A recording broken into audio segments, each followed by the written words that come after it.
Greetings, mortals, peers, and queers. The McCarthy debacle comes with a lesson. There's a downside to being a party of fascist trolls. Calling the Republican renegades ultra-conservative doesn't cut it. This clown show is a symptom of the big F.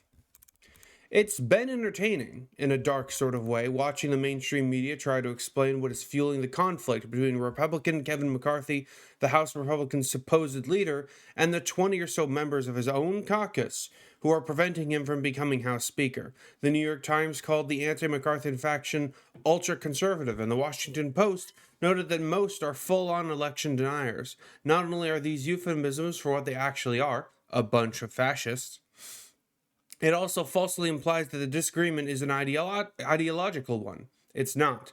McCarthy's in full agreement with our anti-democratic views of this group. He was among the 147 House Republicans who voted to overturn the 2020 election in the immediate aftermath of the Capitol attack, a thing which I think they should all be in prison for, or at least kicked out of office. That's just my opinion. While McCarthy was initially cranky about the violence on January 6, 2021, he has done everything in his power to shield the powerful conspirators who incited it, including Donald Trump himself, from any accountability. After McCarthy failed to win the speakership 3 times on Tuesday, the punishment continued on Wednesday. Those whom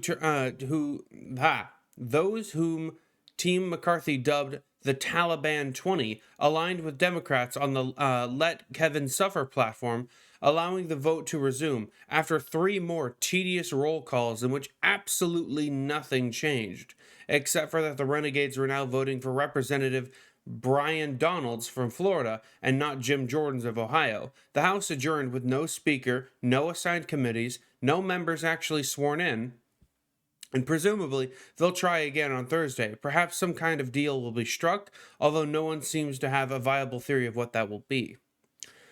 So if this god-awful mess is not personal or ideological, what is it? Ultimately, it's not about Kevin McCarthy at all.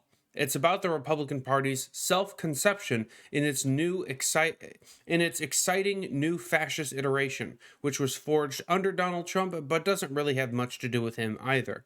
Fascism needs to be understood less as an ideological movement and more as a movement devoted to the worship of power for its own sake, and also a dramatic aesthetic of the constant warfare and performative purification of an ever narrower conception of the body politic. Whew.